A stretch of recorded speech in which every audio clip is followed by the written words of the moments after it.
Funny how neighborhoods shift with time. When I was growing up, communities were built around front porches instead of homeowners associations. Folks knew your name, handed you a cold lemonade on a scorching afternoon, and settled disagreements with a handshake, not a stack of citations. Back then, respect wasn't something you documented. You earned it, or you went without. But time rolls forward, and so do its rules. These days, potluck dinners have been swapped for email blasts, and casual front yard chatter has been replaced by formal complaints filed through online portals. Still, some things never change, like the kind of people who think a little authority turns them into royalty. And in Sunset Ridge, nobody wore that imaginary crown with more pride than Patricia Harrington. The moment Patricia Harrington rose to her feet at the HOA meeting, wearing that smug, pasted-on smile, knew chaos was incoming. She adjusted her oversized designer sunglasses resting dramatically on top of her bleached blonde hair and cleared her throat like she was preparing to deliver the State of the Union. Everyone in the Sunset Ridge community center turned their heads toward her, which was exactly the sort of attention she lived for. "I have wonderful news for our youth members," she proclaimed, dripping with a self-satisfied tone that made my skin itch. "The private lake behind the Jameson Ranch property is now officially designated for exclusive HOA youth recreation. My son Tyler will be organizing jet ski rentals and fishing tournaments starting this weekend." My coffee mug froze halfway to my lips. The room went dead quiet except for the tired air conditioner wheezing against the Texas heat. Patricia scanned the room, savoring every stunned expression like she was sampling a vintage wine. When her gaze drifted toward me in the back row, her smile brightened. What she didn't notice was the slow smirk spreading on my face. Patricia Harrington, self-appointed queen of Sunset Ridge HOA, had just made the worst mistake of her petty little reign. She had no clue she had declared war on the one person who controlled every cent of the HOA's discretionary budget.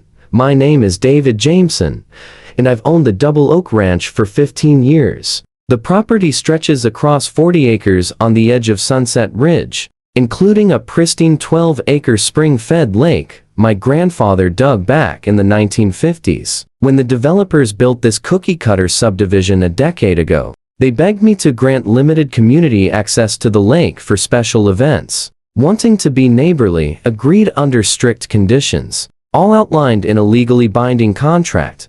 Patricia had been HOA president for 3 years, and in that time, she'd evolved from a bored housewife into a power-hungry tyrant who ruled the neighborhood through passive-aggressive committee meetings. She fined the Thompsons $500 for painting their mailbox the wrong shade of beige. She forced old Mr. Peterson to rip out his vegetable garden because it wasn't on the approved landscaping list. But through all her petty crusades, she remained wise enough to leave me and my land alone until now. The lake had always been a sore spot for her. She called it underutilized and said it was wasted on someone who didn't appreciate its value for community enhancement. What she really meant was this: she wanted her spoiled 22-year-old son, Tyler, to have his own private playground, free from my rules about noise limits and alcohol restrictions.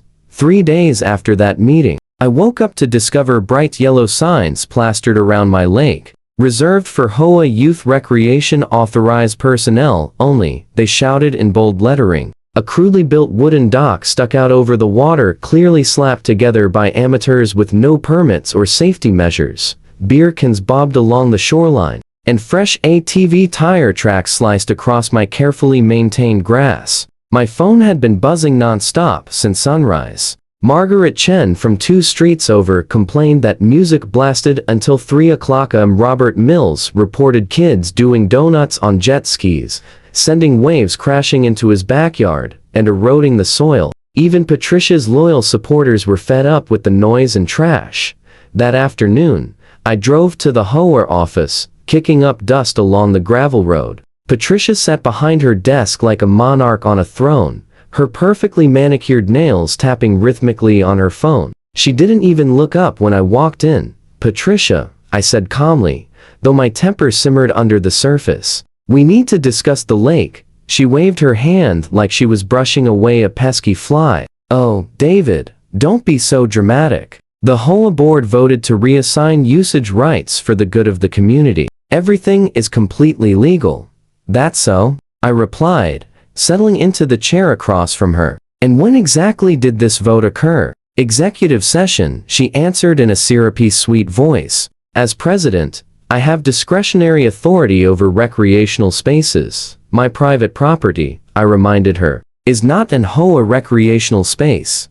Her eyes finally lifted to meet mine, filled with challenge. The lakefront access has been available to residents for years. That establishes community precedent. My lawyer says adverse possession laws might apply. I rose slowly, smoothing the front of my shirt with deliberate calm. Patricia, you may want to revisit the HOA bylaws, specifically the section outlining Finance Committee oversight for decisions that impact community resources or create legal exposure. For the first time, uncertainty flickered across her face. What she didn't realize, what most residents had no clue about, was that I wasn't just some rancher who lucked out as property values soared. Before settling on the ranch, I had spent 20 years as a contract attorney specializing in property law. Even more critical, I had served as the HOA treasurer for the past 5 years, meaning every discretionary dollar passed across my desk before it could be approved. I scheduled an emergency finance committee meeting for Friday. 5 members gathered in the same community center where Patricia had made her triumphant announcement. I had prepared a presentation thorough enough to impress a courtroom prosecutor, legal documents proving sole ownership of the lake, photos of the unauthorized construction, screenshots of social media posts showing underage drinking at Tyler's so-called lake parties, and liability insurance estimates that would financially ruin the HOA if someone were injured on that hazard of a dock. Patricia arrived 15 minutes late, gliding in with her usual arrogance. But that superiority evaporated the moment she saw the papers spread across the table and the grim expressions of the committee members. "What is this?" she demanded, a tremor of panic in her voice. "This," I replied, sliding a folder her way, "is evidence of misappropriation of HOA authority, potential criminal trespass, and liability exposure that could lead to special assessments of $10,000 per household." Her complexion paled as the committee members began firing questions. Where was the board vote? Who approved the construction? Why were no permits filed? Patricia's responses grew frantic, inconsistent, and increasingly desperate. Even her loyal supporters Susan Blackwood and Janet Torres began inching their chairs away from her. "I think," said Howard Kim, the committee secretary, "we need to bring this before the full board immediately." The emergency board meeting was set for the following Tuesday. News raced through Sunset Ridge like wildfire. The community center filled to capacity. Residents who had suffered under Patricia's reign suddenly smelled blood in the water. I presented my case with icy precision. Unauthorized use of private property, severe liability risks, and the looming threat of lawsuits. Then I dropped the hammer as treasurer. I was freezing all discretionary HOA spending until a full audit of Patricia's executive actions was completed. No landscaping, no pool maintenance, no summer concert series, nothing until this disaster was resolved. The crowd erupted. Patricia's carefully built web of supporters collapsed as residents realized their amenities were in danger. Her voice went shrill as she attempted to defend herself, spewing excuses and accusations, but the damage was irreversible. One by one, board members distanced themselves from her. When the vote came to revoke her executive authority and remove her from the presidency, it passed unanimously except for Patricia's lone vote of dissent. She sat motionless, mouth opening and closing like a stranded fish, as the gavel struck. "Furthermore," announced the interim president,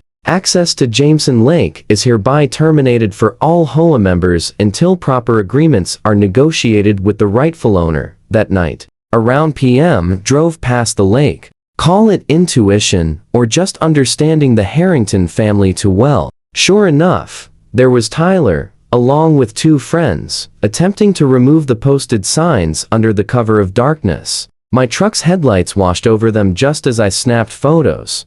Tyler dropped the sign and tried to bolt, immediately tripping over his own feet. "Evening, Tyler," I called out pleasantly, though my words carried steel. Trespassing on private property is a criminal offense. Should I call the sheriff now, or would you prefer to call your mother and explain? The kid's face drained white in the glare. Minutes later, Patricia's Mercedes screeched to a stop. She scrambled out not the polished queen bee who once ruled the HOA, but a disheveled mess with curlers in her hair and her designer workout gear thrown on crooked. "David, please," she begged, the arrogance gone, replaced with desperation. "This is just a misunderstanding." "No misunderstanding," I said evenly. "Your son is removing evidence of trespass. That's tampering on top of the original offense." Her hands trembled as reality crashed in. 20 minutes later, the sheriff arrived. I chose not to press charges against Tyler, but the official trespass warning was recorded. Patricia's humiliation was absolute. 2 weeks later, the new HOA president, Eleanor Washington, a retired teacher who genuinely cared about the community, sent a formal request. The HOA wished to negotiate legitimate lake access for special events, with fair compensation and full adherence to the rules. I agreed to meet. My terms were clear. $5,000 per event, maximum 4 events per year. Liability insurance is entirely paid by the HOA. Professional security mandatory. All damages repaired. Immediate revenue would go into a private landowner compensation fund, which I'd use to maintain the lake and surrounding property for responsible enjoyment. The board approved unanimously. Patricia, naturally, wasn't present.